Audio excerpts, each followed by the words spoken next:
আসসালামু আলাইকুম সুপ্রিয় দর্শক, আপনারা সবাই কেমন আছেন? আশা করি সবাই ভালো আছেন। বাণিজ্যিকভাবে যে বেগুন চাষগুলা করি সেই বেগুনগুলাই যেমন বাড়িতে কিভাবে চাষ করে মালচিং পদ্ধতি প্রয়োগ করে সেই ব্যবস্থাপনাটাই আমি দেখাবো। সাথে আপনি কিভাবে বেগুনের থেকে নিজের খামার বা ক্ষেতের থেকে বা জমির থেকে আপনি বেগুনের চারা উৎপন্ন করবেন সেই বিষয়টা নিয়েও আজকে আলোচনা করব। দেখেন, আমার যে ভিডিওতে দেখতে পারছেন এগুলা একদম হাইব্রিড না, লোকাল বীজ রোপণ করে দেখেন কত সুন্দর বেগুন চাষ করা হয়েছে। এই ধরনের চাষ আপনি চাইলে আপনিও করতে পারেন বাড়ির আঙিনায় বা বাড়ির সামান দিকে। যদি কিছু পরিমাণে মাটি থাকে তাহলে আপনিও করতে পারেন।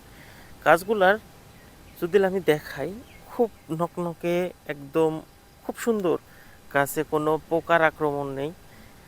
একদম বাড়িতে যে বেগুনগুলা চাষ করা হয় ঠিক সেই একই ধরনের বেগুন চাষ করছেন কৃষক। দেখেন, শীতকালের বেগুনে কিন্তু পোকার আক্রমণটা বেশি, সবার থেকে বেশি।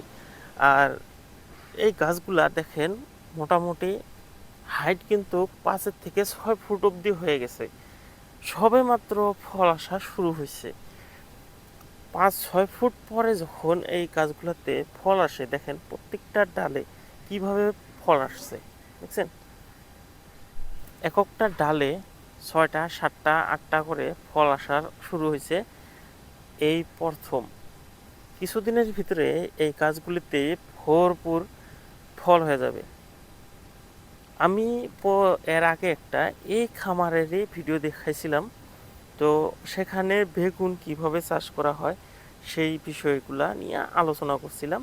আর ঘরোয়াভাবে কিভাবে বেগুন চাষ করা হয় এই বিষয়টিও আপনাদের সাথে আলোচনা করছিলাম।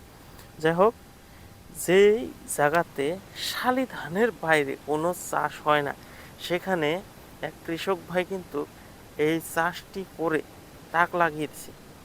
দেখেন, চারোদিকে নানান ধরনের মানে জায়গা রয়েছে কিন্তু পানি, এদিকে শালি ধান রোপণ করছে। সম্ভবত এখন রোদের প্রখরটা বেশি, দেখতে অল্প হতে পারে, কিন্তু আমি কথা বলছি এই বেগুন। দেখেন, আমি জানা মতে এই বেগুন বাজারের থেকে না, বাড়ির বীজ বা এই যে বেগুনগুলা ফলন হয়েছে এই বেগুনগুলোর থেকেই আপনার বীজ সংগ্রহ করে তারপরে রোপণ করা হয়েছে। দেখেন কত সুন্দর, বাড়ির চাহিদা মেটানোর জন্যে এই কয়টা গাছই যথেষ্ট। ইতিমধ্যে বেগুন চাষের জন্য চারা সংগ্রহ করার জন্য এই দেখেন একটা মাচা, এই মাচার নিচে বেগুনের চারা সংগ্রহ করবে। ইতিমধ্যে সাফা করা হয়েছে, দেখা যায় সাফা করে দিছে। আর এই যে ক্যারেটগুলোতে 2টা করে বিচি দিয়ে এই ক্যারেটগুলা মানে আপনার করবে, বেগুনের চারা উৎপন্ন করবে। আর এই যে এখানে সাথে আছে ফুটমরিচ, দেখেন ফুটমরিচ এখানে মালচিং পদ্ধতিতে করা হয়েছে, দেখছেন? মালচিং মালচিং পদ্ধতিতে চাষ করলে কি হয়, আপনার গাছের গোড়া মজবুত থাকে, রস থাকে, যার জন্যে গাছগুলো কিন্তু খুব মানে ভালো হয়। আর এই মাটিতে আমার জানা মতে এই মাটিতে শালি ধান চাষ করার বাইরে আর কোনো চাষ করা হয় নাই। তো বর্তমান সময়ে এই শালি ধানের পরে এটা বেগুন চাষ করছে, খুব সুন্দর হয়েছে। যাই হোক, আপনারা চাইলে আপনারাও করতে পারেন। তো ধন্যবাদ জানিয়ে আজকের এই ভিডিও থেকে বিদায় নিচ্ছি।